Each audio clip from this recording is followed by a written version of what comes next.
The elevator doors were already sliding shut when the billionaire CEO turned the corner at full speed, late for the meeting that could cost her everything, her heels striking marble like a countdown clock, her mind racing with numbers, mergers, and a life built on control, until her shoulder collided with something solid, human, warm, and unprepared for impact, sending papers flying, a small backpack skidding across the floor, and a moment of chaos crashing straight into the center of her carefully ordered world, because the man she had just bumped into was a single dad carrying exhaustion in his eyes and hope in his chest, and in that single heartbeat of shock, something unexpected and irreversible happened, something that felt dangerously close to love at first sight.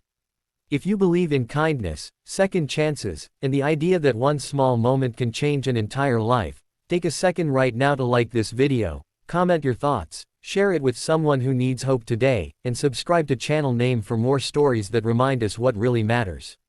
She had built her empire by never stopping, by never looking back, by believing that slowing down was weakness, and yet there she was, frozen in place as security rushed forward and assistants panicked, while she knelt down without thinking to gather scattered documents that were not contracts or financial reports but drawings made with crayons, a folded school notice, and a handwritten to-do list with grocery items and doctor appointments written in a tired, uneven hand.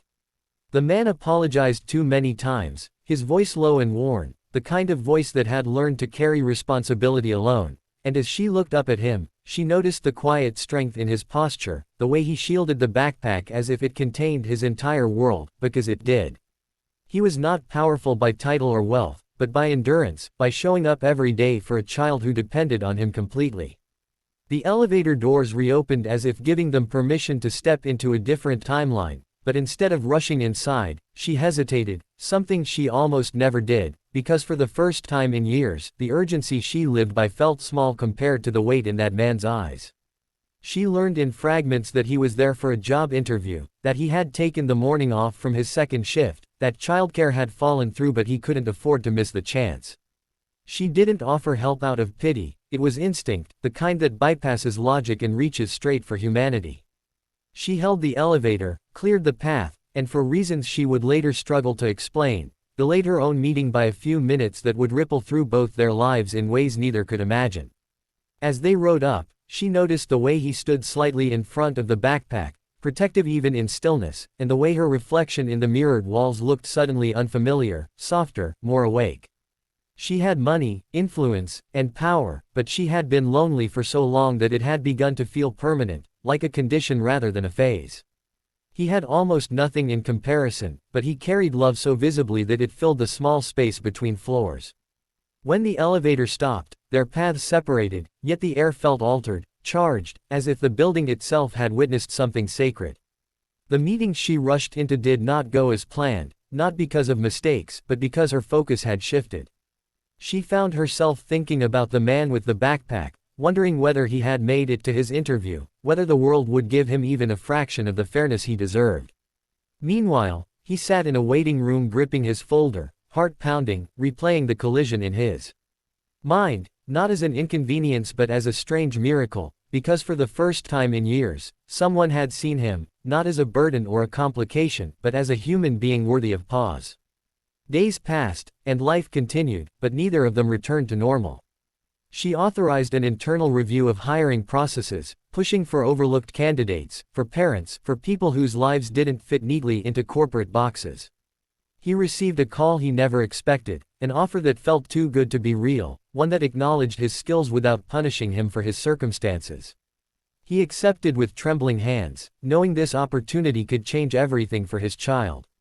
When they met again, it wasn't by accident, but it felt just as surreal.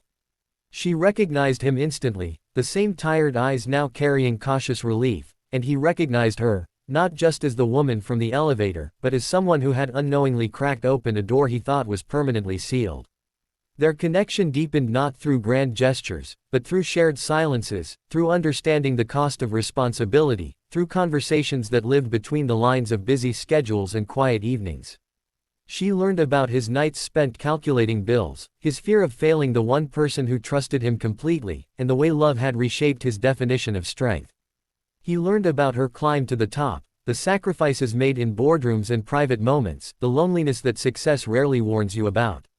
They did not rescue each other, they met in the middle, two people carrying different weights, finding balance together. Challenges did not disappear just because love entered the picture. Scrutiny followed her everywhere, and judgment followed him quietly but persistently.